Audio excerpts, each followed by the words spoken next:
골로새 교회에 보내는 편지입니다. 골로새 교회가 유대인들의 공동체로 인해서 어려움을 겪고, 또 그런가 하면은 헬라의 이 세상 철학의 지식에 의해서 교회가 어려움을 겪습니다.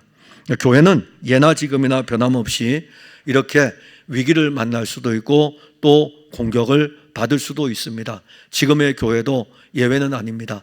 지금의 교회도 교회를 무너뜨리려고 하는 세력들은 끊임없이 도사리고 있습니다. 그래서 믿는 자들이 사실 깨어 있어야 되고, 믿는 자들이 무엇을 의지하고 무엇을 믿음으로 신앙의 다름질을 해야 되는가를 골로새서를 보게 되면 우리는 잘 알게 됩니다. 이미 우리가 오늘 읽은 본문 앞에 보게 되면 통치자들과 권세들을 무력화하여 드러내어 구경거리로 삼으시고 십자가로 그들을 이기셨느니라. 즉 예수 그리스도의 십자가는 다 이루었다라는 놀라운 복음의 선포입니다. 십자가상에서 예수님께서 7말씀을 하셨는데 그 7말씀 중에 마지막엔 다 이루었다, 다 이루셨어요. 그러기에 십자가의 승리는 모든 것의 승리이고 십자가의 승리는 영원한 승리인 것입니다. 저도 오늘 이렇게 찬송을 부르면서 이런 생각을 해봤어요. 찬송을 부르면서 왜 우리가 예수님을 찬송해야 되지? 찬송을 부르면서요. 제가 구원을 안 받은 게 아닙니다. 저 구원 받았고요. 찬양 인도하는 분이 언급할 때 오늘 제가 잠자리에 들다가 오늘 세상 떠나면 내일은 천국에서 깨어 있을 거예요. 제 믿음은 사실 흔들리지를 않습니다. 흔들리지를 않지만은 혼자서 이제 같이 앞에 찬송을 부를 때에 내가 왜 예수님을 찬송해야 되지? 그리고 수도 없이 내가 왜 예수님을 설교를 해야 되지? 나에게 예수님은 도대체 어떤 분이시지? 찬송하면서 내내 그 생각을 하면서 찬송을 불렀어요. 예수 그리스도라는 이 단어가 제 귀에는 너무너무 익숙해진 단어인데 찬송을 부르면서 예수 그 이름을 찬송하고 예수 그 이름의 능력, 그럼에도 불구하고 또 그래 나는 또 내일이 되면 예수님을 또 찬송할 것 같고, 또 예수님, 왜 예수님 도대체 어떤 분이지? 계속 이렇게 언급이 되죠. 여러분들에게 예수님은 어떤 분이십니까? 자, 예수님은 여러분들이나 저에게 십자가로 승리하신 분이시죠. 죄에 대해서 승리하셨고, 우리 육체에 대해서도 승리하셨고, 우리 정욕에 대해서도 승리하셨고, 십자가로 모든 것을 멸하시고 그리스도 예수는 승리를 하셨습니다. 근데 그 승리는 그리스도의 승리일 뿐만이 아니라 우리에게 주어지는 또 놀라운 승리인 것입니다. 그래서 이제 16절부터 가는 것은 바로 유대주의 공동체에 대한 것입니다. 그러니까 골로새 교회 안에 유대주의 앞에 부분은 전반부는 유대주의 공동체, 후반부에는 세상의 지혜와 지식을 따라가는 부분입니다. 이 두 가지를 우리는 다 가지고 있어요. 두 가지를 다 가지고 있는데 여기 보게 되면은 16절에 그러므로 먹고 마시는 것, 절기, 초하루, 안식일을 이유로 누구든지 너희를 비판하지 못하게 하라. 이것들은 장래일의 그림자이나 몸은 그리스도의 것이니라. 자, 여기 십자가로 이기셨느니라라는 이 놀라운 선포 다음에 골로새 교회를 어질럽혔던 유대인들의 율법주의에 대해서 이야기합니다. 유대인들의 율법주의자들은 절기에 매여 있습니다. 절기에 매여 있고 초하루에 매여 있습니다. 그러니까 초하루에 매여 있다는 이 자체는 매월의 시작이죠. 매월의 시작이에요. 매월의 시작 월삭에 매여 있고 그 다음에 안식일에 매여 있습니다. 유대인들에게 절기와 초하루와 그리고 안식일이라는 이 자체는 그들에게 의식이었어요. 그들에게 의식이었고 그래서 절기를 늘 지켜야 됐고 초하루를 지켜야 됐고 안식일을 지켜야 됐습니다. 근데 이걸 가지고 교회 공동체 안에 들어오죠. 근데 이게 어디에 쓰여져 있습니까? 구약 성경에 쓰여 있는 거예요. 자, 구약 성경을 가지고 와서 자, 구약과 신약이 세트로 되어 있는데 그때 당시에 교회는 정경이 아직 신약의 정경이 아직 확립되지 않은 시기입니다. 그러면 교회가 정경으로 확립된 것은 구약 성경밖에 없어요. 구약 성경 39권인데 사실 이 구약 성경의 이 39권을 가지고 실질적으로 그들이 교회 공동체 안으로 유대인들이 들어옵니다. 그러면 이제 그들이 가지고 있는 게 성경이죠. 구약 성경 39권이 성경이에요. 이 성경을 가지고 유대인 공동체에서도 사용하고 있고, 그 다음에 기독교 공동체에서도 사용을 하고 있습니다. 그 유대인들이 그들이 가지고 있는 구약의 성경을, 말씀을 가지고 기독교 교회 공동체 안으로 들어와서 절기를 지켜야 되고, 초하루를 지켜야 되고, 안식일을 지켜야 되고, 이런 의식법을 가지고 그들은 이 골로새 교회를 어지럽히는 거죠. 골로새 교회 성도들이 볼 때 성경이잖아요. 성경, 하나님의 말씀이니까는, 그러면은 우리도 절기를 지켜야 되고, 우리도 초하루를 지켜야 되고, 우리도 안식일을 지켜야 되느냐, 요 어떤 의무에 대한 부분을 언급을 합니다. 근데 사실 이 모든 것은 오늘 본문에 보게 되면 장래일의 그림자라는 것입니다. 초하루도 장래일의 그림자이고, 절기도 장래일의 그림자이고, 안식일도 장래일의 그림자라는 거예요. 그럼 구약의 유대인 공동체는 그림자를 가지고 와서 그림자를 계속 이야기합니다. 근데 하나님의 아들이 오기 전까지는 그림자가 아주 유효해요. 왜냐하면 그림자를 통해서 실제를 기다려야 되기 때문에. 그게 바로 구약의 성도들이 그림자를 통해서 실제를 기다리는 거죠. 근데 이제는 실제가 왔어요.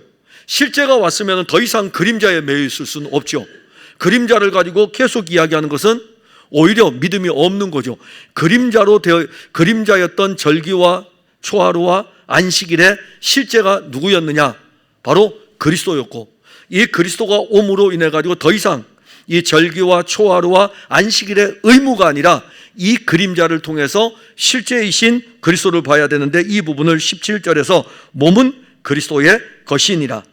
즉 모든 절기의 실제, 하루의 시작, 참 안식은 십자가로 다 이루셨기 때문에 이 십자가, 예수 그리스도의 십자가를 통하여서 모든 절기는 완성이 되었고, 십자가로 다시 새로운 하루의 초하루의 시작이 되었고, 십자가 예수 그리스도로 말미암아 죄와 사망에서 건짐을 받아 참 안식을 얻게 되는 것입니다. 그래서 예수님은 초하루, 하루의 우리 시작이에요. 우리의 하루의 시작입니다. 생명의 하루의 시작이고, 예수님은 모든 절기, 유대인들이 지켜야 될 3대 절기가 있습니다. 유월절, 그 다음에 오순절, 그리고 수장절. 이 세 개의 절기는 무엇과 관계합니까? 장차 하나님의 아들 그리스도가 오심으로 말미암아 이루실 구원의 완성에 대해서 가르쳐요. 자, 유월절은 어린 양 대신 예수 그리스도. 유월절은 어린 양. 그 다음에 유월절이 지나고 나서 50일째 되는 날 오순절에 그의 영이 오시게 되고, 그래서 이 오순절 안에 유월절서부터 오순절 사이에 일어나는 일이 뭐냐 하면은 예수의 십자가의 죽으심과 예수의 부활과 예수의 승천하고 난 다음에 예수님께서 그의 영을 보내시는 것입니다. 하나님 아버지로부터 그의 영을 받아서 보내게 되면 그 영은 이 땅에 와서 유월절 어린 양이신 그리스도가 이루신 이 모든 일들을 우리에게 주어 추수를 시작하는 겁니다. 그때부터 추수가 시작해요. 그래서 오순절을 맥추절이라고 이야기를 하는 것입니다.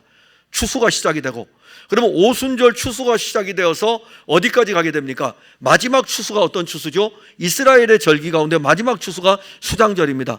이것은 곡식의 추수를 이야기하는, 육체적으로 봤을 때는 곡식의 추수 같지만은 이 절기를 통해서 알려주는 것은 오순절 성령으로 말미암아 추수가 시작이 되어 그리스도의 재림 때까지 이 추수가 진행이 되어 마지막에 이 추수가 완성이 되어 수장절, 추수하여 가지고 창고에 드린다. 그래서 수장절이라고 합니다. 결국 모든 백성들, 자기 백성들을 다 구원하여서 천국 창고에 드리고 나서 드리는 절기가 바로 수장절입니다. 이것이 예수 그리스도로 말미암아 우리에게 이루어질 3대 절기의 영적인 의미인 것입니다. 이스라엘 백성들은요, 이 절기의 그림자만 가지고 가는 거죠. 유월절을 지키고 어린 양의 피를 잡아서 유월절 지키고, 오순절이 이르게 되면은 또 보리 추수에 이제 시작하는 이 추수의 절기를 지키고, 수장절이 지키면 하나님의 농사를 다 지어가지고 이제 곡식단을 창고에 모아놓고 예루살렘 성전을 앞에 두고 초막절, 수장절을 초막절이라고 또 하는데, 그 예루살렘 성 밖에서 초막을 치고 있다가 7일 동안 초막을 치고 있다가 8일째 되는 날 이 초막을 걷고 예루살렘 성을 향하여 들어가게 되죠. 이게 유대인들이 1년에 3번씩 지켰던 절기인 것입니다. 그런데 오늘 이 절기의 실제가 누구냐 이겁니다.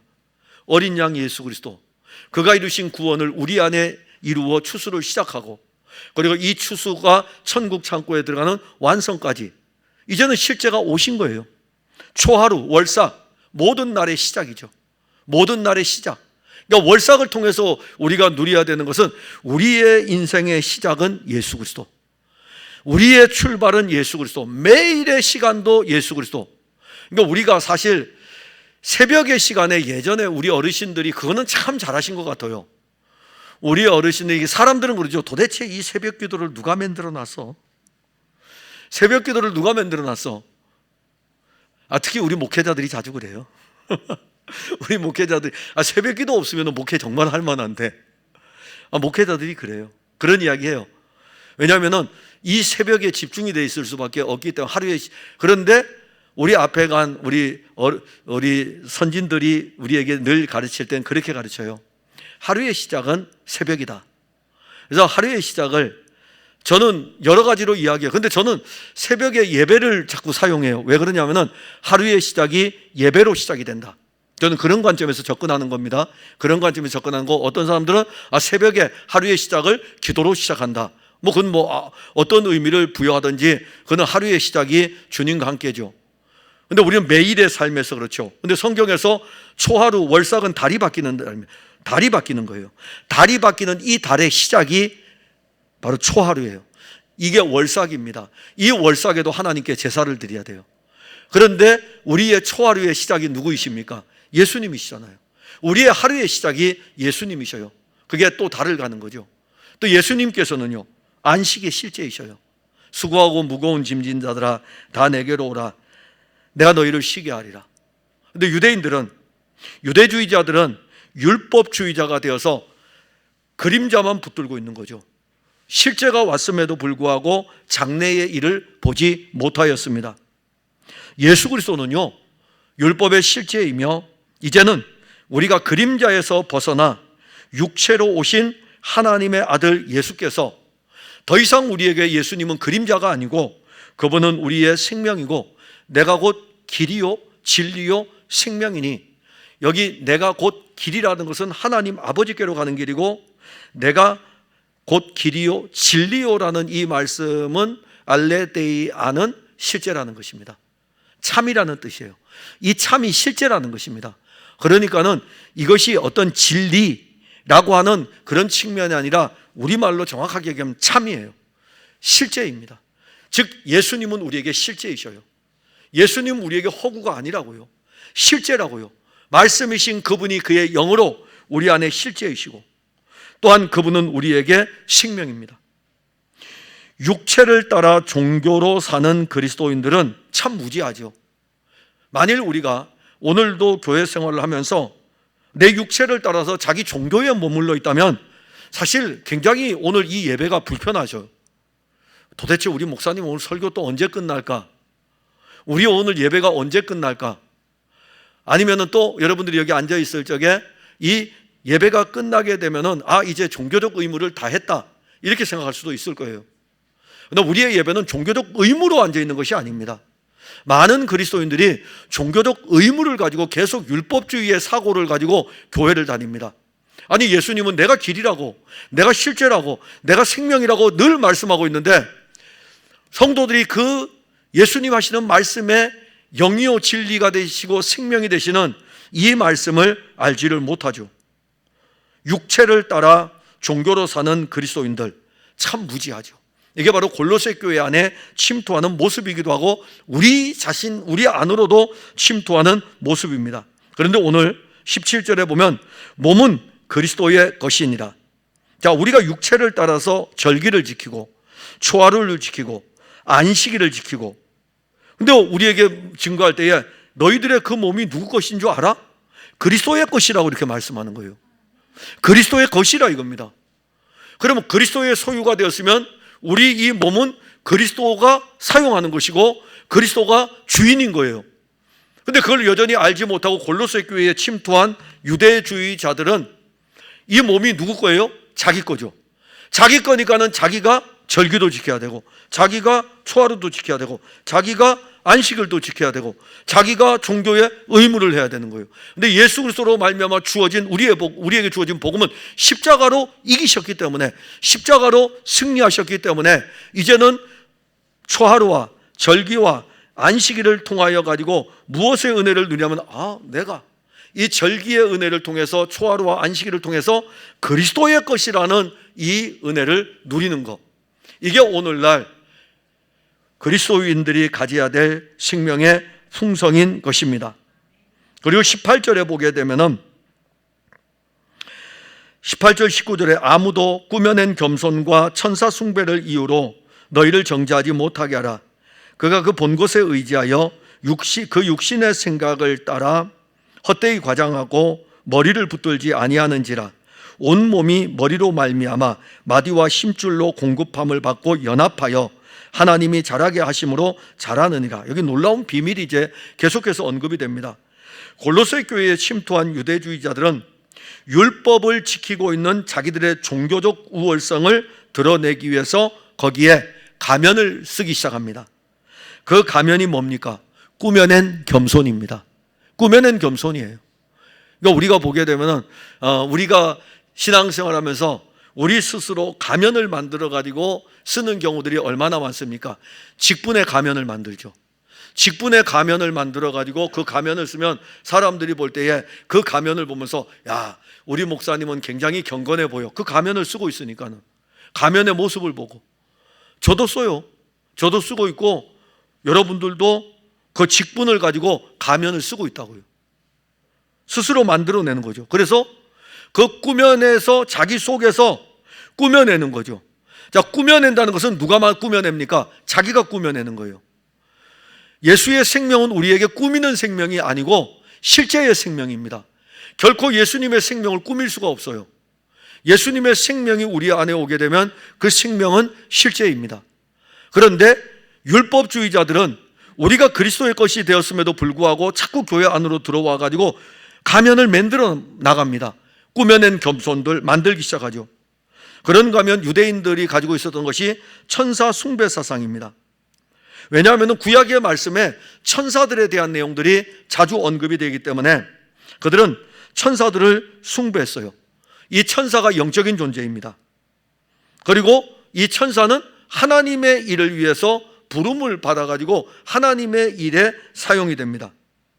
문제는 그들이 이 종교적 가면과 잘못된 영적인 지식, 즉 천사들을 숭배하는 잘못된 영적 지식으로 누구를 정죄하냐면 다른 사람을 정죄하는 것이죠. 히브리서, 골로새서를 보면서 이 18절부터 이해를 하려면 히브리서를 보면 돼요. 히브리서를 보게 되면은 오죽하면 히브리서의 저자를 통해서 하나님께서 교회들에게 주시는 말씀 중에 하나가 뭐냐면은 예수님은 모세보다 뛰어나고 예수님은 천사들보다 뛰어나다고, 그리고 여호수아는 너희들에게 안식을 주지 못하였어도 예수님은 안식을 주신 분이라고. 히브리서가 구약의 말씀이 굉장히 많이 나옵니다. 히브리서에 제사에 대해서 말씀이 많이 나옵니다. 그런데 유대인들은 천사를 숭배했기 때문에 천사 숭배 사상을 가지고 있는 거죠. 그런데 이 천사들하고 하나님의 아들 그리스도 누가 더 우월하느냐? 모세하고, 율법을 받은 모세하고 하나님의 아들 그리스도하고 누가 더 우월하느냐? 그게 바로 히브리서 1장, 2장, 3장까지 쭉 전개해가는 말씀인 것입니다. 유대인들이 그런 사고에 사로잡혔어요. 꾸며낸 이야기, 꾸며낸 겸손, 천사 숭배, 그러면서 또 다른 것들을 숭배하지 아니하는 그들을 향해서 그들은 오히려 판단하고 정죄합니다. 예수님께서 이 땅에 오셔서 십자가를 지시죠. 십자가를 지시는 33년의 여정 속에서 구약 성경이 우리에게 알려주는 절기는 참 3대 절기가 굉장히 중요한 절기로 알려준 것은 그리스도와 관계가 있기 때문입니다. 근데 여러분들이 혹시 교회를 다니다가 어떤 분들이 그런 이야기를 할게요. 야, 대품 천사가 있고 큰 천사가 있고 작은 천사가 있고, 그러면 이제 그런 게 어디 있어? 우리 교회에서는 한 번도 안 배웠는데. 당연히 안 배웠죠. 우리 교회는 성경에 안 나오니까, 안 가르치니까. 그럼 와가지고 또 목사님, 대품 천사는 뭐고 소품 천사는 뭐고 또 물어볼 거 아닙니까? 아니, 성경에 안 나오는 거 왜 물어보시는지 모르겠어요. 예, 카톨릭에서 나오는 거예요. 카톨릭에서. 대품 천사, 이런 품계를, 천사의 품계를 가지고 또 이 천사의 품계를 나누어 가지고 이 천사를 숭배하는 사상을 그대로 카톨릭도 가져가는 거예요. 그뿐 아닙니다.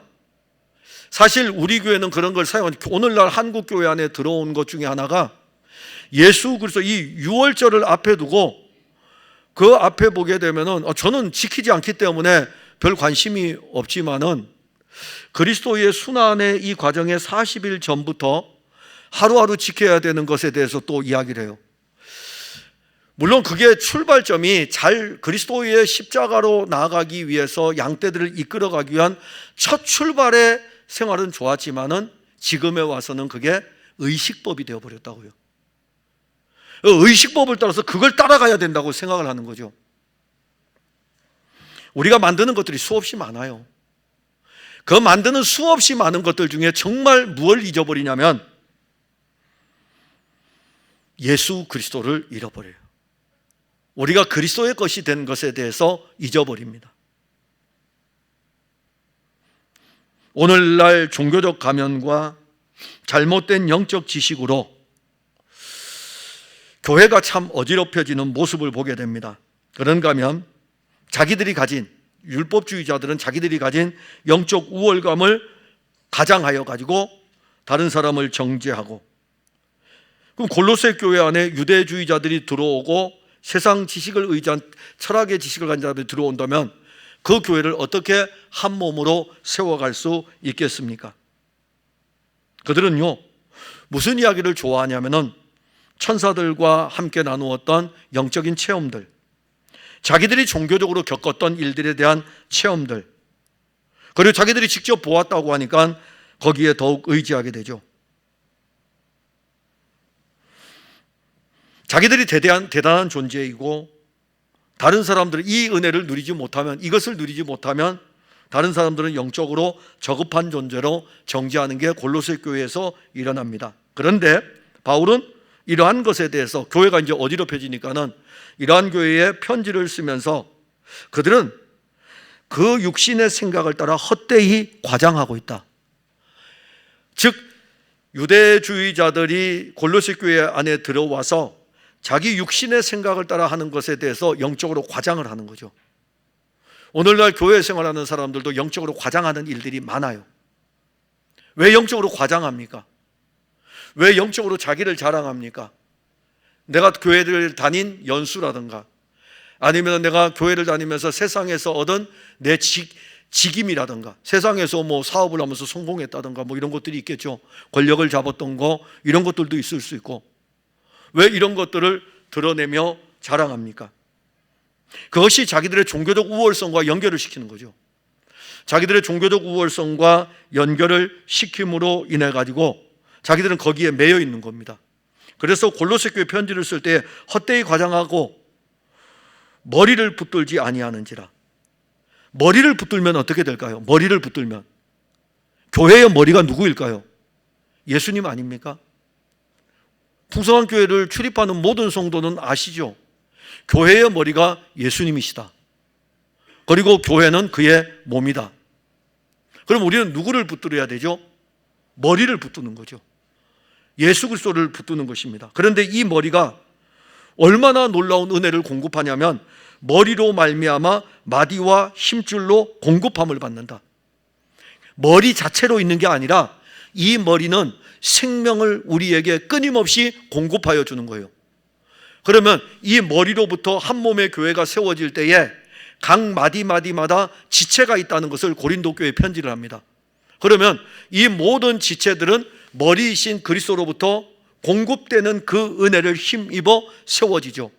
그게 바로 우리들이에요. 풍성한 교회 공동체라는 이 공동체 인원 모두의 머리는 예수님이고, 이 공동체의 모든 성도들은 누구로부터 양분을 공급받아야 되면 머리 되시는 그리스도로부터 양분을 공급받아서 그 안에서 한 몸의 교회로 세워져 가는 것입니다. 골로새서 1장 18절에 보면 앞에 이미 우리가 보았죠. 그는 몸인 교회의 머리시라. 그가 근본이시요 죽은 자들 가운데서 먼저 나신 이시니 이는 친히 만물의 으뜸이 되려 하심이라. 그리스도가 머리고 우리와의 관계가 머리로부터 마디마다 힘줄이 공급되기 때문에 이것을 생명의 유기적 관계라 그럽니다. 떨어질 수가 없어요. 제가 이 머리를 떼내면은요, 이 머리로부터 공급되는 것이 아무것도 없어요. 그건 죽은 거죠.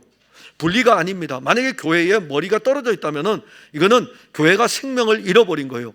교회와 머리는 하나예요. 요 하나에서 머리로부터 양분이 공급이 됩니다. 그럼 양분이 공급이 되면은 그리스도 예수는 우리에게 이 양분에 대해서 또 자세히 말씀했어요. 오병이어의 떡과 비교할 수 없는 생명의 떡으로 말씀했어요. 그런가 하면 이 양분에 대해서 말씀할 적에 수가성 여인의 그 우물물과 비교할 수 없는 생명의 물에 대해서 말씀했어요. 근데 오늘날 교회가 자꾸 수가성의 우물을 떠서 마시려고 그래요. 오늘날 교회가 오병이어의 떡을 먹으려고 그래요. 아니 그러니 성도들이 오병이어의 떡을 먹으면 또 먹으러 또 가야 되잖아요. 이 떡을 먹으면 영생하리라. 내가 너희에게 주는 이 물을 먹으면 영원히 목마르지 아니할 것이니라. 예수님께서 그렇게 말씀하셨음에도 불구하고 자꾸 수가성 우물물을 뜨려고 그래요. 종교의 우물을 뜨려고 그래요. 수가성 여인이 그러죠. 우리 조상들이 이 물을 먹었는데도 우리 조상들 이 물을 먹었다 그러면 그 조상의 우물을 먹으면 뭐합니까? 계속 목마른 걸. 내가 주는 물을 먹는 자는 영원히 목마르지 아니하리. 그러니 이 여인이 그 물을 마셨을 때 어땠을까요? 물동이 버려버리잖아요. 이게 생명의 물의 은혜인 것입니다. 그냥 물동에 확 던져버려요. 물동이 필요 없는 거예요. 왜? 이제는 예수님이 생명의 물이기 때문에, 이제는 예수님이 생명의 떡이기 때문에. 예수님은 마디마디마다 힘줄이 돋게 하는 영원한 생명의 물이시고 영원한 생명의 떡을 흘러 보냅니다. 근데 거기 보면은 머리로 말미암아 힘줄로 공급함을 받고 연합하여. 자, 여기 연합이라 그랬어요. 연합의 의미가 무엇입니까? 하나라는 거죠. 머리와 그리고 마디와 힘줄이 각각이 나누어진 것이 아니라 분리될 수 없는 하나인 것입니다. 분리될 수 없는 하나. 그게 바로 우리예요. 우리가 예수 그리스도와 분리될 수 없는 하나라는 것이요. 분리될 수 없는 하나이기 때문에 날마다 그리스도로 말미암아 은혜가 공급이 되고 그 은혜로 말미암아 연합이 되어져 있으니까는 계속 공급이 되니까는 신앙은 어떻게 될까요? 자라게 되는 거죠. 자라게 되는 겁니다. 우리의 어린아이들이 있잖아요. 이 어린아이들을 보게 되면은 이 어린아이들이 저도 저의 손주를 이렇게 볼 때에 이번에 우리 아이가 보니까는 인스타그램에 뒤집기 한 걸 올려놨더라고요. 뒤집기를 하래도 안 하더니 뒤집기를 한 걸 올려놨어요. 그래 보면서 야, 때가 되니까는 뒤집기를 하는구나. 그런데 무엇이 공급이 됐을까요? 젖줄이 계속 공급이 됐잖아요. 생명의 젖줄이 공급이 돼가지고 이 아이가 때가 되니까는 자라서 이제는 뒤집기를 하잖아요. 자랐잖아요. 조금 더 있으면은 제가 예언은 잘 안 하는데 오늘은 예언을 하나 하는데 이 아이가 앞으로 5, 6개월만 더 먹게 되면은 이 아이 걸을 것입니다. 왜 그럴까요? 공급을 받으니까. 성도의 신앙도 마찬가지입니다. 내가 어떻게 잘하려고 하지 마시고 그리스도와 연합되어져 있는 이 상태에서 그리스도가 공급하는 생명의 떡과 생명의 물을 마시면 이 연합되어져 있는 이 생명은 우리를 자라게 합니다. 그러니까 율법주의자들은 어떻게 자라려고 그러죠? 자기들이 막 꾸며내야 돼요. 교회를 다니면서 꾸며내야 되고 자기들이 노력해야 되고 이러니 가식적인 자란 것 같은데 오히려 병들어 있어요. 그런데 그리스도와 연합된 사람은 그리스도가 끊임없이 공급하여지니까 오늘 본문 19절에도 언급하기를 하나님이 자라게 하심으로 자라느니라. 그럼 하나님은 어떻게 자라게 하시느냐? 내 아들을 통해서 생명도 주었고 내 아들을 통해서 생명만 줄 것이 아니라 생명의 물도 주었고 생명의 양식도 주었고 그 물을 먹고 그 물을 마시고 그 떡을 먹는 자마다 하나님이 자라게 하시는 거예요. 자람의 은혜죠. 이게 연합입니다. 지금 우리가 연합되어져 있는 거죠. 누구도 끊을 수 없는. 그래서 아무도 우리 주 예수 그리스도, 즉 아무도 우리 하나님의 사랑에서 끊을 수 없느니라고 하는 것은 우리가 갖는 영적인 생명의 정말 기쁨입니다. 누가 우리를 끊겠어요? 환난이나 기근이나 위험이나 적신이나 칼이랴, 사망이나 기근이나, 누가 우리를 예수 그리스도와 연합된 이 생명의 관계에서 끊을 수 있겠습니까? 골로새 교회는 바로 이렇게 세워지는 것입니다. 골로새 교회만 그렇게 세워지는 것이 아니라 우리 풍성한 교회도 지금 그렇게 세워져 가는 것입니다. 제가 목회 사역을 이렇게 해오면서 우리 성도들을 볼 때에 참 그리스도 예수께서 마디마다 이렇게 공급하여 주는 은혜로 자라가는 그 모습을 볼 때에 정말 행복하죠. 꾸며낸 어떤 모습이 아니라 자라감의 이 은혜가 성도들 안에 더디죠. 저도 제 손주가 빨리 자라고 싶은데 더디죠. 엄청 더뎌요. 그 모습이 그 모습이에요. 우리 성도들을 볼 때도 그 모습이 그 모습인 것 같지만 그리스도와 연합된 여러분들이 자라고 있다는 것이죠. 근데 자라게 되면은 풍성한 분량에까지도 이르게 됩니다. 마지막으로 20절부터 23절의 내용은 세상의 초등학문, 이젠 율법주의가 아니라 교회 안에 침투했던 헬라적 사고죠. 철학적 사고. 너희가 세상의 초등학문에서 그리스도와 함께 죽었거든 어찌하여 세상에 사는 것과 같이 규례에 순종하느냐. 곧 붙잡지도 말고 맛보지도 말고 만지지도 말라 하는 것이니 이 모든 것은 한때 쓰이고는 없어지는지라. 사람의 명령과 가르침을 따르느냐. 이런 것들은 자의적 숭배와 겸손과 몸을 괴롭게 하는 데는 지혜 있는 모양이나 오직 육체 따르는 것을 금하는 데는 조금도 유익이 없느니라. 자, 세상의 초등학문은 결코 인간을 하나님 아버지께로 인도할 수 없습니다. 오히려 세상의 초등학문이 하나님의 나라에 유익이 돼야 되겠죠. 여러분들이 배운 모든 세상의 학문들이 하나님 나라에 유익이 돼야 돼요. 그런데 만일 여러분들이 배운 세상의 초등학문이 하나님의 나라 그 일에 그리스도를 대적하는 일이라면 차라리 우리는 안 배운 것이 나요. 세상의 모든 것들을 여러분들이 배우고 난 다음에 하나님의 말씀을 읽으면서 그리스도를 더 깊이 알아간다면 얼마나 좋겠습니까? 예를 들어서 전도서를 우리가 봅시다. 헛되고 헛되며 헛되고 헛되니 해 아래서 수고하는 모든 것이 헛되도다. 거기에 지식도 나오고 지혜도 나오고 재물도 나오고 다 나옵니다. 근데 여러분들이 인생을 살아가면서 세상의 지혜도 가지고 있고 세상의 지식도 가지고 있고 세상의 재물도 가지고 있고 그러면 그것을 가지고 전도서를 읽으면서 이 모든 것이 헛된 것이구나. 그리고 그 헛된 것을 통해서 누구를 알아갑니까? 정말 영원히 헛되지 아니한 하나님을 아는 것 아니겠습니까? 여호와를 경외하는 것이 우리의 근본 아닙니까? 거기로 알아가야 되죠. 그런데 세상의 지식을 놓지 않고 세상의 지혜를 놓지 않고 세상의 재물을 놓지 않고 하나님을 알아가려고 하니 하나님이 보실 때에는 오죽하면 전도서를 써놓고 헛되고 헛되며 헛되고 헛되니 해 아래서 수고하는 모든 것이 헛되더라. 다른 성경은 다 믿어도 저는 전도서는 안 믿을 겁니다. 그래서 전도서 붙들고 신앙생활하는 사람들 너무 많아요. 하나님 절대로 헛된 것 아닙니다. 이 세상 재물이 얼마나 필요한데요. 이 세상 명예가 왜 필요하지 않은데요. 주님이 그 말씀하셨습니까? 재물의 주인이 누구시며 지식과 지혜의 주인이 누구시며 권력의 주인이 누구시며 이 세상 모든 것들은 없어질 것들이기 때문에 참 권력과 참 지혜와 참 지식과 참 재물이 여호와 하나님인 것을 알고 이 여호와 하나님 안에서 누리는 이 참 지식과 재물과 보화가 그리스도 안에 충만한 것을 누리는 것이 전도서 아닙니까? 우리에게 전도의 이야기가 쓰여져야 된다고요. 전도서라는 이 자체는 네 인생을 살아갈 때에 너에게 반드시 필요한 내용이 어디에 있냐면 전도서에 있다는 거예요. 우리한테 전도하는 거예요. 세상의 초등학문에 대해서 오늘 본문에서 증거할 때 죽었다 이렇게 말씀했어요. 죽었다라는 이 말씀은 우리 그리스도인들은 더 이상 세상의 초등학문에 매이지 아니합니다. 그럼 우리는 어디에 매여 있어야 되냐면 신령한 학문에 매여 있어야 돼요. 그게 바로 그리스도를 더 알아가는 것입니다. 신학이 뭡니까? 하나님을 배우는 거 아닙니까? 근데 신학이 하나님을 더 배우는 거예요. 하나님을 더 배우는 거예요. 하나님을 더 알고 싶은 것입니다.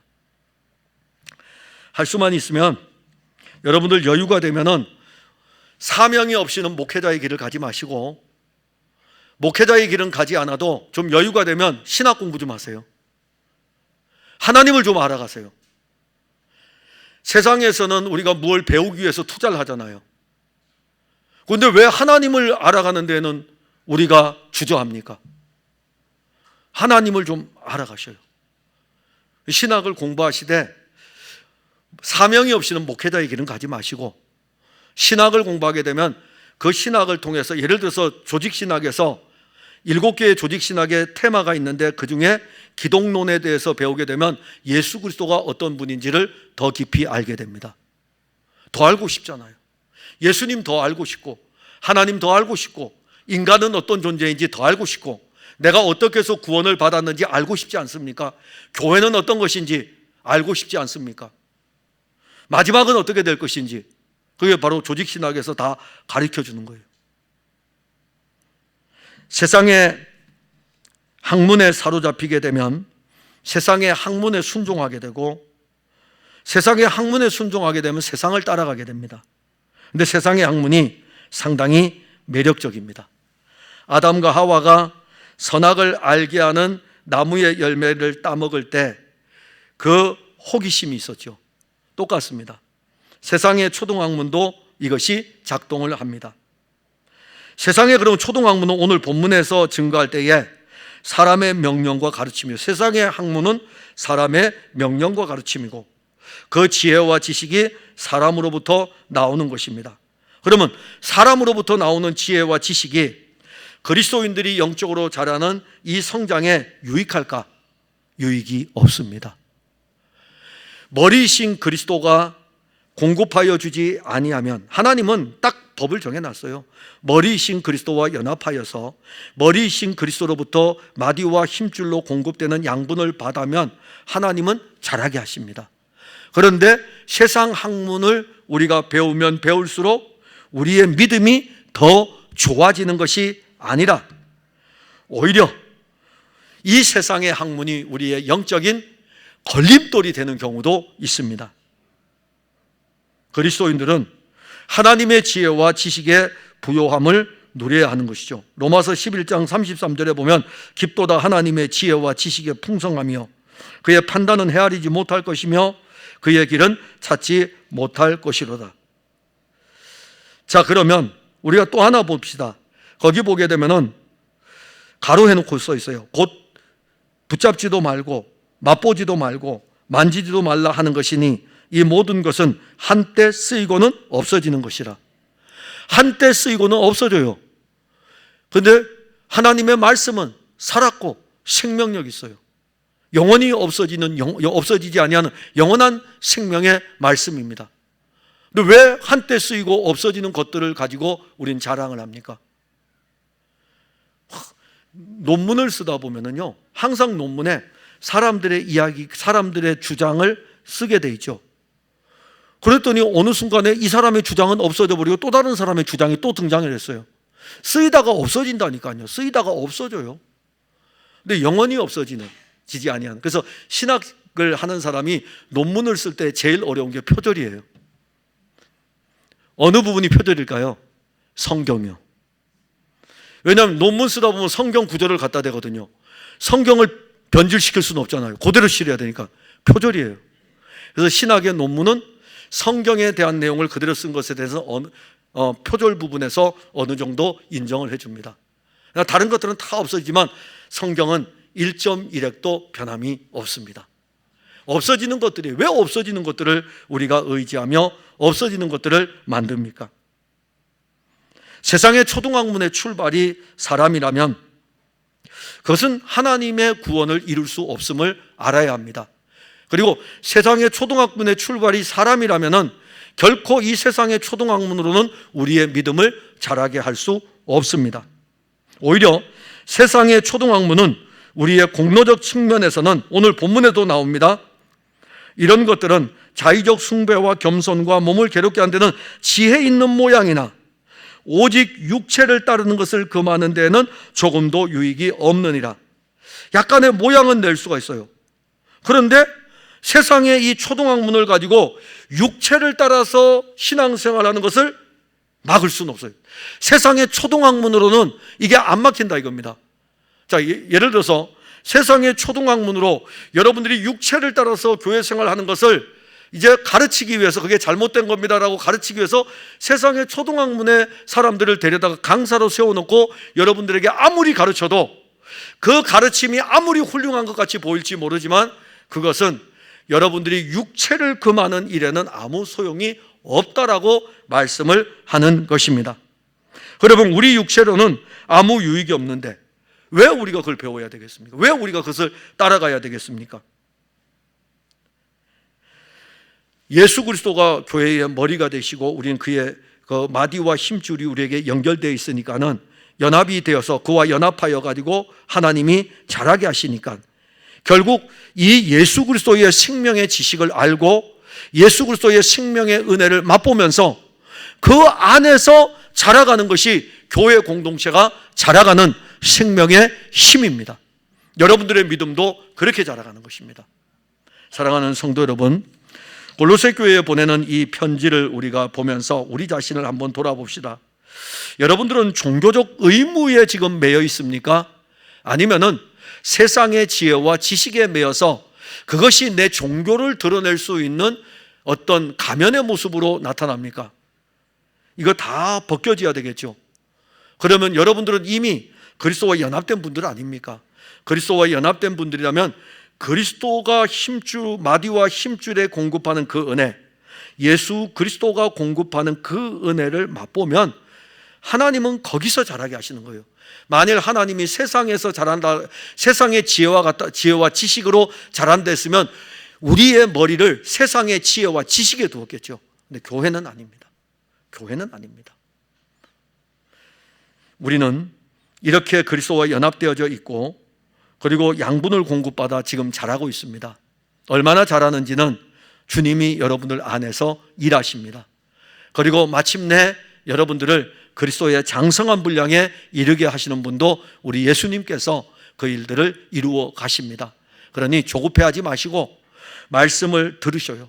말씀을 들으시고 예배를 통해서 말씀과 함께 영적인 풍성한 것들을 공급받아 또 오늘 자라고 2024년 자라고 2025년 또 나아가는 것입니다. 기도하겠습니다. 하나님 은혜를 감사합니다. 오늘 우리는 골로새 교회에 침투한 유대인 공동체의 모습, 유대주의자들, 그리고 또 세상의 철학을 자랑하는 무리들, 이 골로새 지역의 모습이 유대인들이 거기에 회당도 지어놓고 그리고 또 헬라 철학의 영향을 받은 지역이기 때문에 이 두 개의 요소가 예수를 믿는 믿음의 사람들이 모인 교회 공동체를 어지럽히고 심지어 예수 그리스도에 대해서도 그들은 도전을 하고 그리고 예수 그리스도를 믿는 믿음을 가진 성도들을 신앙을 무너뜨리려고 합니다. 바울은 이 교회에 편지를 쓰면서 유대주의인의 유대주의자들의 이 모습들과 헬라 철학의 이러한 인간의 지혜와 지식에 대한 모든 것들이 아무것도 아니고 오직 그리스도 예수께서 교회의 머리이시고 우리는 마디와 힘줄이 되어서 그리스도로부터 양분을 공급받아 그리스도와 연합된 이 모습 속에서 하나님이 자라게 하심의 은혜 가운데 있음을 알게 하여 주었습니다. 그러하오니 우리 성도들이 머리 되시는 그리스도 그분과 연결된 이 생명의 연합의 이 걸음이 신앙의 저들의 걸음이 되게 하시고 이 걸음을 걸어가는데 유대주의라든가 세상이라든가 그 어떤 것도 우리 주 예수 그리스도에서 끊지 못하도록 말씀대로 우리를 강하게 붙들어 주옵소서. 예수님 이름으로 기도하옵나이다. 아멘.